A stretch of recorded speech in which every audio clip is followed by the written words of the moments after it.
چلے اسی تنخواہ میں سے جب بندہ بڑے بیٹے کی شادی کر کے بہو بیاہ کے لے آئے تو پھر بھی کام چلتا ہے، اور جب اس بیٹے کو اللہ بچے عطا کر دے تو اسی گھر میں، اسی آنگن میں، اسی چھت کے نیچے کام چلتا ہے، تو پھر تو مان جانا کہ چلانے والا تو نہیں، چلانے والا کوئی اور ہے۔ پھر تو مان جا کے چلانے والا کوئی تو اس وقت جب تنخواہ تیری لگی تھی تو کہتا تھا ابا ابھی میری شادی نہ کر، میں بیوی کو کیسے کھلاؤں گا؟ تو وہی شخص ہے جس کی چھت کے نیچے پھر 1.5 درجن پوتے بھی پل رہے ہیں اور گزارا ان کا بھی ہو رہا ہے۔ تو رزق کا ذمہ کس کا ہے؟ اللہ کا ذمہ۔ اب ہمیں پتہ ہے پہلی بات تو پریشانی اس لیے اتار دینی چاہیے کہ ذمہ ہمارا ہے ہی نہیں۔ اب دوسری بات یہ کہ ذمہ داری کس کی ہے؟ اللہ حکیم بھی ہے اور علیم بھی ہے، حکیم بھی ہے اور جانتا بھی ہے اور اسے پتہ بھی ہے کہ دینا کس طرح ہے۔ اب ہم پتہ کیا کہتے ہیں؟ کہتے ہیں وہ جو بندہ پجاروں میں بیٹھا ہے وہاں اسے نہیں بیٹھنا چاہیے تھا، اور میرا حق تھا۔ تجھے زیادہ پتہ ہے کہ اللہ کو؟ بول کے بتانا کس کو پتہ زیادہ ہے؟ کیوں جی؟ تو آپ اصل ٹینشن پتہ کب لگتی ہے؟ جب بندے کہتے ہیں نہیں وہ پجاروں میری تھی، میرا حق تھا۔ وہ جب گزرتی ہے نا پاس سے مہران کے تو مہران والا ٹینشن بڑی لیتا ہے، حالانکہ اللہ کو زیادہ پتہ ہے کہ وہ حق۔ ایک بات اپنے ذہن میں یاد رکھ لیں، رٹ لیں کہ جو میرے لیے بہتر تھا میرے رب نے مجھے دے دیا، تو بات ختم ہو گئی۔ بس وصل اچھا ہے نہ فراق اچھا ہے، یار جس حال میں رکھے وہی حال اچھا ہے۔ بس جو میرے حق میں بہتر تھا میرے رب نے مجھے، مسئلہ یہ ہے کہ تو اس پہ راضی ہونے کو تیار نہیں۔ حضرت علی کرم اللہ تعالیٰ وجہ الکریم نے میرے نبی پاک کی ایک حدیث بیان کی ہے، اور جناب علی جب یہ حدیث بیان کیا کرتے تھے تو حضرت مجاہد فرماتے ہیں یوں لگتا تھا کہ جیسے حضرت علی ہمیں ہر پریشانی سے نکال رہے ہیں۔ مولا علی شیر خدا رضی اللہ تعالیٰ عنہ فرماتے ہیں کہ مجھے میرے نبی پاک صلی اللہ علیہ وسلم نے ایک طریقہ دیا تھا ٹینشن فری ہونے کا۔ آپ فرماتے ہیں مجھے تو بڑا راس آیا ہے، تم بھی اگر کر لو گے تو تمہیں بھی فائدہ دے گا۔ کہا وہ کیا؟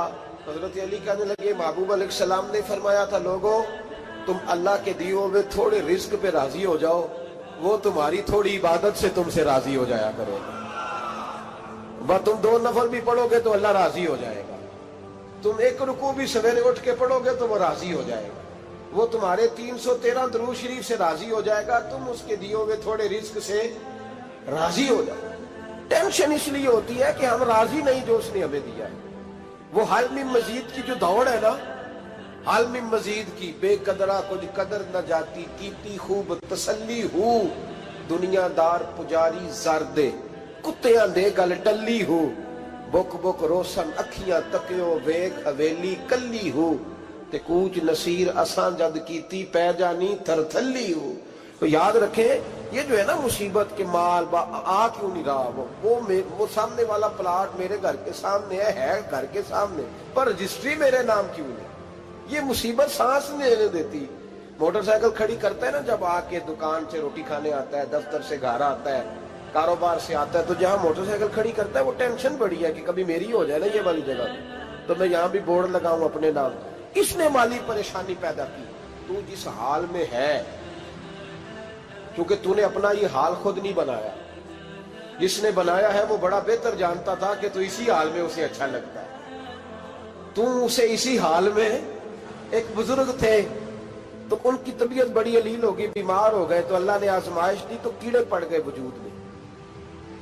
ایک کیڑا یہاں سے کھا رہا تھا، اللہ والے بڑے راضی رہتے ہیں اس کی رضا پہ، تو کیڑا یہاں کھا رہا تھا تو نیچے گر گیا، تو بابا جی نے اٹھا کے پھر وہاں رکھ لیا، کہنے لگے جب اس نے تیری ڈیوٹی مجھے کھانے کی لگائی ہے تو میں اس بات پہ راضی ہوں، تو نیچے کیوں گرتا ہے؟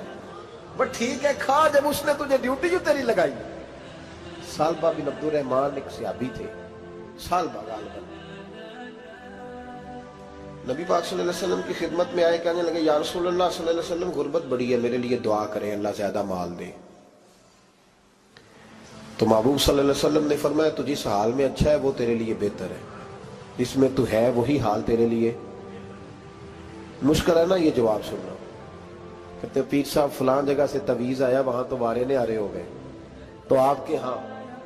تو میں کہتا ہوں یہ تویز دینے والا اگر تویز دے کے امیر بناتا ہے تو پہلے خود کیوں نہیں بنتا؟ یہ خود تو 150 کا تویز بیچ رہا ہے، اپنی بیچارے کی حالت یہ ہے. اگر اتنا ہی تویز اس کا چلتا ہوتا تو پہلے 5 پجاروں اس کے دروازے پہ کھڑی ہوتی. عجیب چکر ہے اور عجیب جگہ لوگ الجھ گئے، سمجھتے ہی نہیں بات کو. یا رسول اللہ صلی اللہ علیہ وسلم دعا کر دے تو محبوب نے کیا فرمایا؟ فرمایا تو جس حال میں ہے نا وہ حال تیرے لیے بہتر ہے، اسی میں رہ. کہ نہیں حضور دعا کرے. فرمایا سال بعد تو باز آ جا. حضور دعا کرے. فرمایا تو باز آ جا. 2-3 دفعہ کا ضد کی. محبوب نے فرمایا جا پھر اللہ تجھے زیادہ پیسے دے گا. چند بکریاں خریدی، اتنی برکت ہوئی کہ بکریوں کے ریوڑ بن گئے.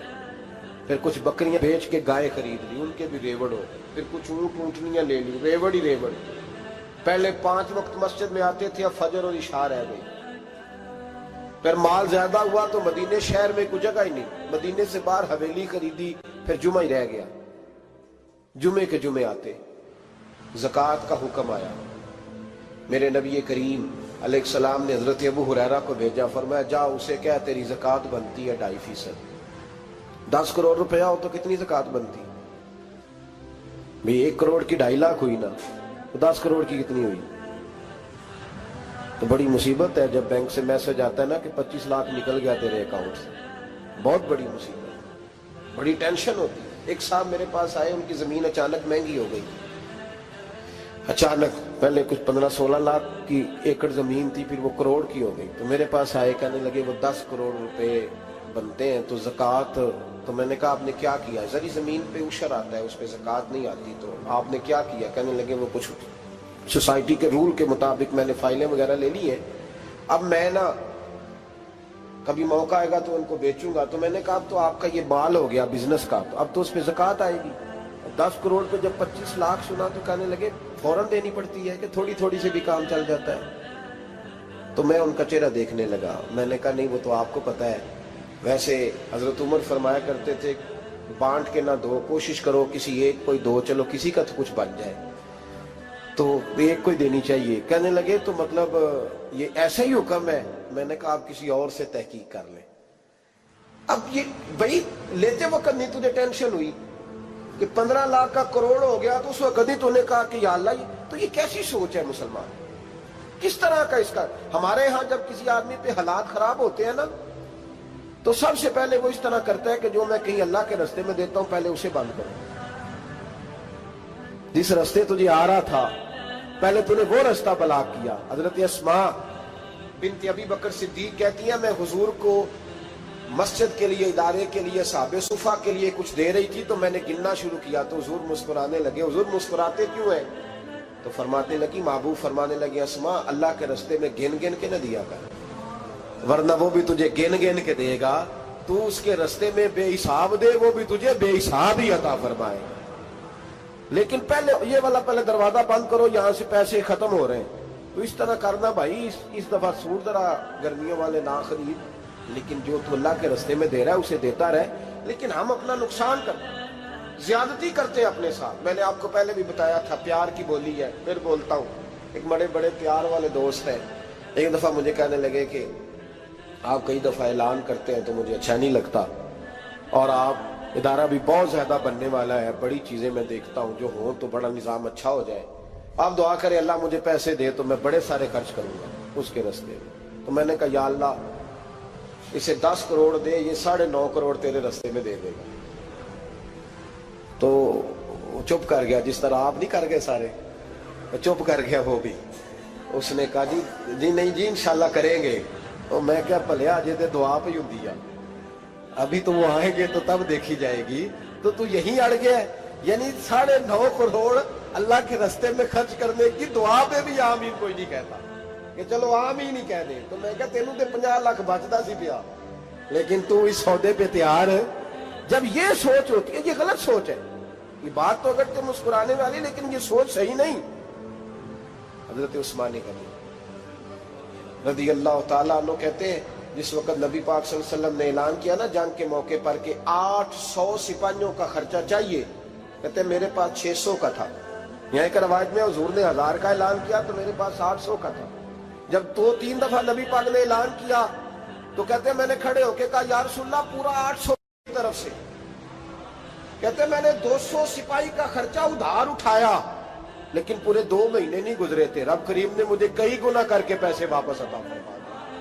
اور بات تو یہ ہے کہ تیری وہاں لو لگی ہو، تو تجارت کرتا ہے ان لوگوں کے ساتھ جو کیا دے سکتے۔ تو سالبہ کے پاس حضور نے پیغام بھیجا، پہلے تو کہا تیرے لیے بہتر نہیں مال، جب اصرار کیا تو بڑی برکت ہو گئی، بڑا آیا تو فرمایا زکوٰۃ دے، 2.5 زکوٰۃ ہے۔ اب جب سوچا کہ 5 اونٹوں پہ ایک بکری جائے گی اور بڑا سارا مجھے دینا پڑے گا، اب جب غور کیا تو یہ تو نہ کہا کہ میں نہیں دیتا۔ حضرت ابو ہریرہ سے کہنے لگے نبی کریم علیہ السلام کی خدمت میں عرض کرنا کہ میں خود آؤں گا۔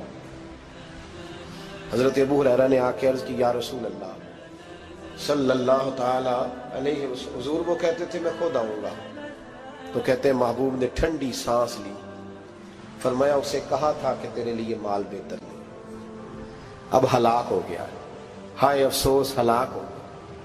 ان کو بھی تھوڑی دیر کے بعد احساس ہوا کہ یہ میں نے کیا کیا، نبی پاک کو ہی کہہ دیا نہیں ہے، حضور کو کہہ دیا بعد میں آؤں گا۔ اب دوڑے آئے، عرض کی حضور میں سارا کچھ لے کے آئے ہوں، قبول کر لیں۔ محبوب نے فرمایا گویا بلال حبشی کی خشک کھجور بھی قبول ہے، اور صہیب رومی ایک اٹی بان کی لائے تو وہ بھی قبول ہے، اور عمار بن یاسر اور مصعب بن عمیر اگر 2 دینار دے جائیں اور کوئی پرانا جوڑا کسی سپاہی کے لیے چھوڑ جائے تو وہ بھی قبول ہے، لیکن تو اپنا لاکھوں لے کے چلا جا، تیرا کوئی نہیں قبول، معاف کر دے۔ فرمایا جا معاف کیا، پر پیسے لے کے نہ آنا۔